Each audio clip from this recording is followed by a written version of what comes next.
दोस्तों नमस्कार। स्वागत है आपका हमारे इस यूट्यूब मंच पर।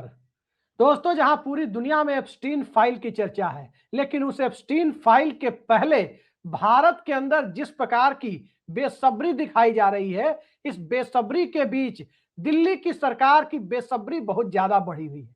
और बेसब्री इस कदर बढ़ी हुई है कि इस बेसब्री का फायदा उठाते हुए जहां एक तरफ नीतीश कुमार अपने लिए अलग राजनीतिक दांव चलते हुए नजर आ रहे हैं, केवल अपने मंत्रिमंडल में अपनी पार्टी के 8 मंत्रियों को जगह दी और बिहार में बड़े खेल होने की संभावना जताई जा रही है।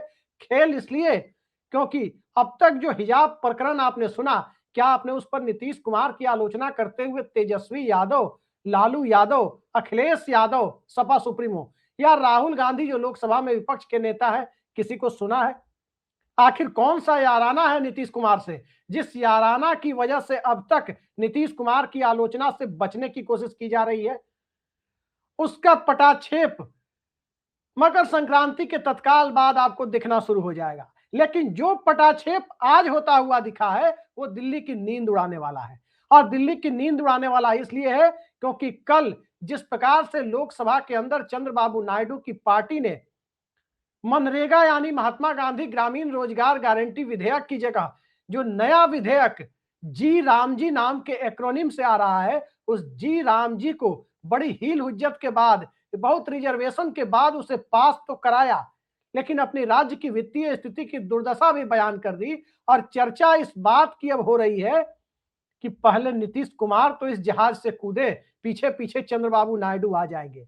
लेकिन पीछे पीछे चंद्रबाबू नायडू आएंगे, उस पीछे पीछे तक के वक्त को क्या चंद्रबाबू नायडू जाया करेंगे? स्वाभाविक है कि चंद्रबाबू नायडू एक एक मिनट की कीमत जानते हैं।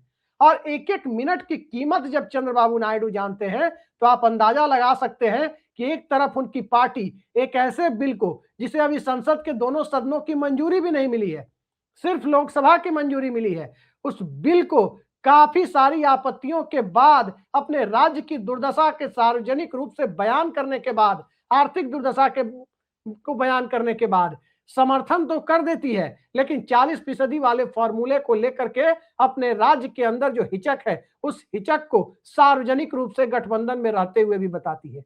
वहीं जैसे ही वो बिल पास होता है लोकसभा में, उसके अगले दिन चंद्रबाबू नायडू यानी आज चंद्रबाबू नायडू दिल्ली पहुंचते हैं। और चंद्रबाबू नायडू दिल्ली पहुंचते हैं तो सबसे पहले मुलाकात किससे करते हैं? मंत्रियों और भाजपा के नए कार्यकारी अध्यक्ष से, राज्य की मांगों का पुलिंदा लेकर, एक ऐसा पुलिंदा जो शायद अहमदाबाद को मुंबई से आगे निकालने की होड़ में खड़े प्रधानमंत्री नरेंद्र मोदी और उनकी सरकार को, गुजरात लॉबी को बहुत रास ना है। क्योंकि चंद्रबाबू नायडू ब्रांड हैदराबाद को स्थापित करके दिखा चुके हैं जब वो अविभाजित आंध्र प्रदेश के मुख्यमंत्री थे।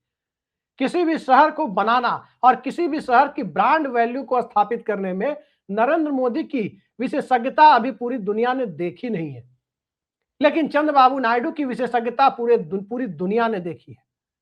और जब नायडू ने ब्रांड हैदराबाद आईटी के माध्यम से बनाया, तो भले ही वो ब्रांड हैदराबाद अब आंध्र प्रदेश से निकलकर तेलंगाना की राजधानी बन गया, अब आंध्र प्रदेश को भी अपना ब्रांड हैदराबाद चाहिए। और उसके लिए जरा ये तस्वीर देखिए, किससे मिल रहे हैं, पूरे आंध्र प्रदेश के लिए किससे मिल रहे हैं। सबसे पहले हरदीप पुरी से देखिए, हरदीप पुरी से जब वो मुलाकात कर रहे हैं, तो एक तरफ हरदीप पुरी को लेकर के भारत की मीडिया के अंदर एप्स्टीन फाइल को लेकर के बेसब्री बढ़ती जा रही है, बढ़ाई जा रही है।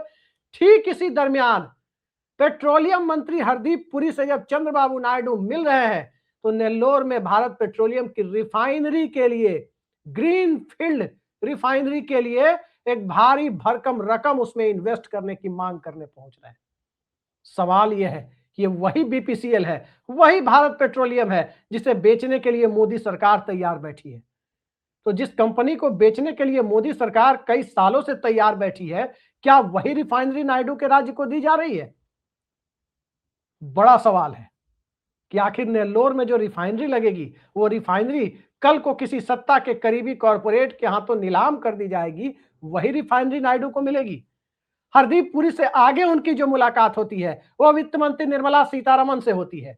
और निर्मला सीतारमण से मुलाकात में चंद्रबाबू नायडू अपने राज्य की उस परिस्थिति को, उस खस्ताहाल अर्थव्यवस्था को सामने रखते हैं, जिस खस्ताहाल अर्थव्यवस्था ने जगन मोहन रेड्डी की प्रचंड बहुमत वाली सरकार को दर्जन भर के करीब विधानसभा सीटों पर पिछले विधानसभा चुनाव में लाकर पटक दिया था। वो राज्य की जनता ने वो काम किया था, क्योंकि तमाम तरह की लोक लुभावन योजनाएं, तमाम तरह की सामाजिक समीकरण को साधने की प्रवृत्ति, 5-5 डिप्टी सीएम बनाने की रणनीति को एक झटके में राज्य ने धराशायी कर दिया कि आखिर तुष्टीकरण चाहे बहुसंख्यक का हो या अल्पसंख्यक का हो या जातियों का हो, वो ज्यादा दिनों तक चलता नहीं है। जमीन पर डिलीवर करके दिखाना पड़ता है, काम करके दिखाना पड़ता है। और यही बात चंद्रबाबू नायडू समझ रहे हैं। तभी चंद्रबाबू नायडू ने निर्मला सीतारमण के सहारे, उनके सामने जो देश की वित्त मंत्री हैं, उनके सामने राज्य के विकास के लिए पूर्वोदय स्कीम की जो बात नरेंद्र मोदी कहते हैं, पूर्वोदय के संकल्प की जो बात कहते हैं, उस पूर्वोदय के संकल्प के साथ आंध्र प्रदेश के लिए भारी भरकम रकम की डिमांड करते हैं। उन्हें राजधानी अमरावती भी बनाना है, उन्हें राज्य के दूसरे हिस्सों का विकास भी करना है, उनको रेलवे का इंफ्रास्ट्रक्चर भी चाहिए, सब कुछ चाहिए। लेकिन क्या दिल्ली इतनी सारी मांगों के आगे झुकने के लिए तैयार है? क्या नरेंद्र मोदी इतने निरीह हो गए हैं कि अब वो 56 इंच की छाती, 56 इंच के सीने की जो बात कही जाती है नरेंद्र मोदी के, क्या अब वो चंद्रबाबू नायडू के सामने साष्टांग दंडवत करने की स्थिति में आकर खड़ी हो गई है?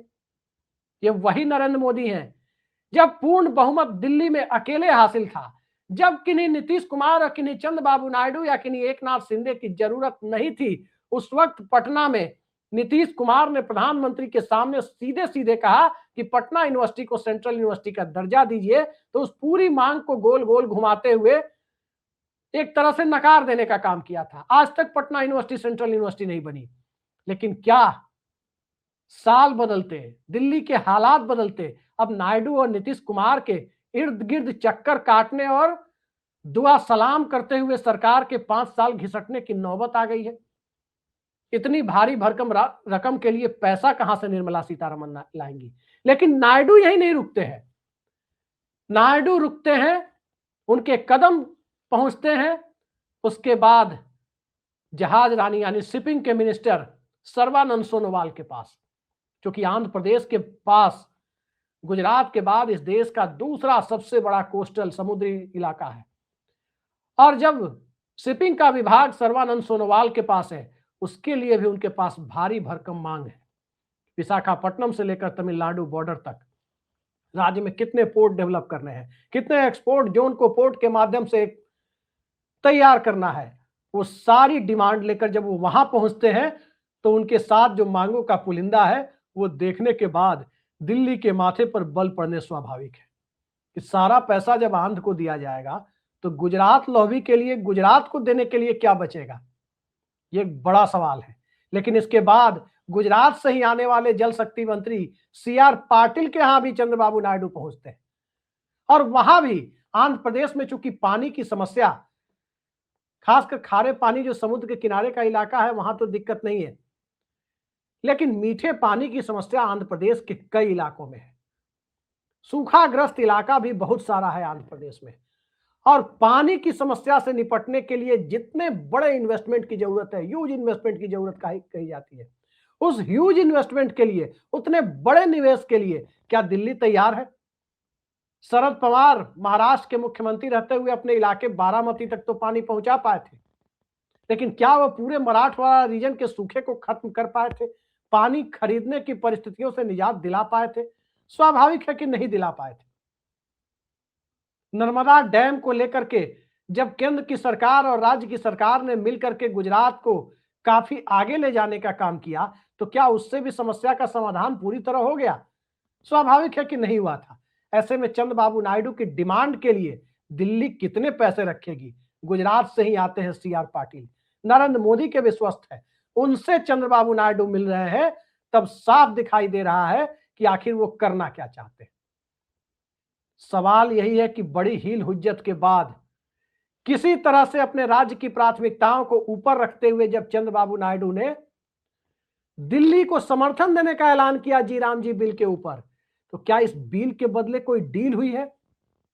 इस बिल के बदले जो डील हुई है, क्या उस डील के लिए ही 24 घंटे के भीतर चंद्रबाबू नायडू दिल्ली पहुंच गए हैं। दोस्तों, नायडू वो राजनेता रहे हैं जो आंध्र प्रदेश के हितों के साथ कोई समझौता नहीं करते। आंध्र प्रदेश के लिए वो मोटी रकम और कीमत दिल्ली से वसूलना चाहते हैं। चाहे अटल बिहारी वाजपेयी का दौर रहा हो, उन्हें समर्थन दिया हो, या 2024 के बाद नरेंद्र मोदी को समर्थन दे रहे हैं।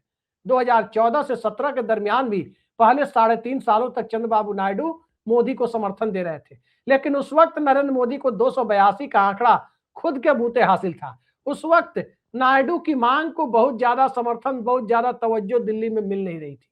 नायडू उस दौर को भूले नहीं है कि दिल्ली उनकी डिमांड पर बंटवारे के बाद, जिस बंटवारे को अनसाइंटिफिक बंटवारा, अवैज्ञानिक राज्य विभाजन चंद्रबाबू नायडू की पार्टी कहती है, उसे दिल से स्वीकार करने की स्थिति में नहीं होती। क्या उसके बाद की परिस्थितियों में जब आज मोदी मजबूर है और नायडू मजबूत है, नायडू को अपनी सत्ता चलाने के लिए मोदी की बैसाखी की जरूरत नहीं है, 3/4 बहुमत उन्हें अपने बूते हासिल है, तो क्या अब दिल्ली को झुकाने की जो पूरी तैयारी है, जब जब दिल्ली में कोई बिल आएगा, लोकसभा में आएगा, तब उसके बाद नायडू पहुंचेंगे, राज्यसभा में जब बिल पास कराएंगे उसके बाद फिर नायडू अपनी डिमांड लेकर पहुंचेंगे। सवाल यह है कि नरेंद्र मोदी सरकार चला रहे हैं या सरकार को चंद्रबाबू नायडू के कदमों में गिरवी रखते हुए सरकार चलाने की परिस्थितियों में देश को ले जा रहे हैं। बड़ा सवाल है। और चंद्रबाबू नायडू को भी यह दिख रहा है कि सत्ता जिस प्रकार से 1989 से लेकर 2014 के 25 सालों में चली, अब चाहे कोई उसे गठबंधन युग का दौर कहे, गठबंधन युग कहे, या कोई और दौर कहे, ये बात भी सही है कि गठबंधन युग में जब अलग अलग राज्यों के मुख्यमंत्री मोटी रकम दिल्ली से वसूलते थे, अपने राज्य के लिए वसूलते थे, जनता के लिए वसूलते थे, केंद्र के खजाने से राज्य के लिए मोटा शेयर लेकर के अपने राज्य की राजधानी पहुंचते थे, उसके बाद उस राज्य में तरक्की भी देखने को मिली और ओवरऑल इस देश के अंदर 1989 से 2014 के बीच की परिस्थितियों को गोल्डन इरा कहा जाता है, खासकर आर्थिक तरक्की की रफ्तार को देखते हुए। उस रफ्तार ने इस देश के अंदर दुनिया के सबसे बड़े मिडिल क्लास में से एक को खड़ा किया था। लेकिन जैसे ही एक दलीय व्यवस्था, नरेंद्र मोदी की 56 इंच के सीने वाली सरकार अकेले बहुमत के सहारे 2014 में काबिज हुई, तो 14 से 24 के बीच की अर्थव्यवस्था आपने देखा कि सत्ता के करीबी कॉरपोरेट और गोदी सेठों के लिए किस प्रकार खजाना खोला गया और आम आदमी के लिए 5 किलो राशन वाली व्यवस्था को कैसे अमली जामा पहनाया गया। अब रोजगार की मांग हो, अग्निवीर की मांग हो, किसानों की एमएसपी गारंटी की मांग हो, सरकारी कर्मचारियों की ओल्ड पेंशन स्कीम यानी ओपीएस की मांग हो, हर जगह केंद्र सरकार अपनी हठधर्मिता दिखाती रही। लेकिन क्या अब दिखा पाने की स्थिति में है? नायडू को भी ये बखूबी पता है कि जब तक नीतीश कुमार पाला नहीं बदलते, तब तक इस सरकार को टिकाए रखना उनकी मजबूरी है और तब तक इस सरकार से जितनी वसूली हो सकती है अपने राज्य के लिए उतनी वसूली की जा सके। इस कला में वो पारंगत है। अब देखते जाइए किस प्रकार से दिल्ली के बदले हुए सत्ता समीकरणों का फायदा नायडू और नीतीश कुमार मिलकर उठाते हैं। देखते जाइए क्या होता है।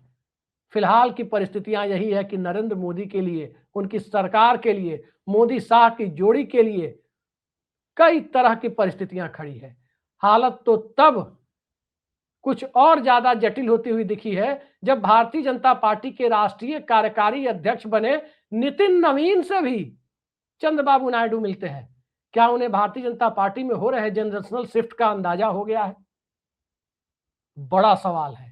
और इस सवाल से जहां एक तरफ मोदी शाह की जोड़ी दो चार हो रही है, वहीं एनडीए के पार्टनर भी दो चार हो रहे हैं। और इन सब के बीच राहुल गांधी से लेकर इंडिया गठबंधन अपनी परिस्थितियों को नए सिरे से तय कर रहा है। देखते जाइए 2026 बहुत कुछ लेकर आने वाला है। सिर्फ बंगाल में ममता बनर्जी और तमिलनाडु में स्टालिन तक नहीं, पूरे देश के लिए बहुत कुछ लेकर आने वाला है। आज के लिए इतना ही। नमस्कार।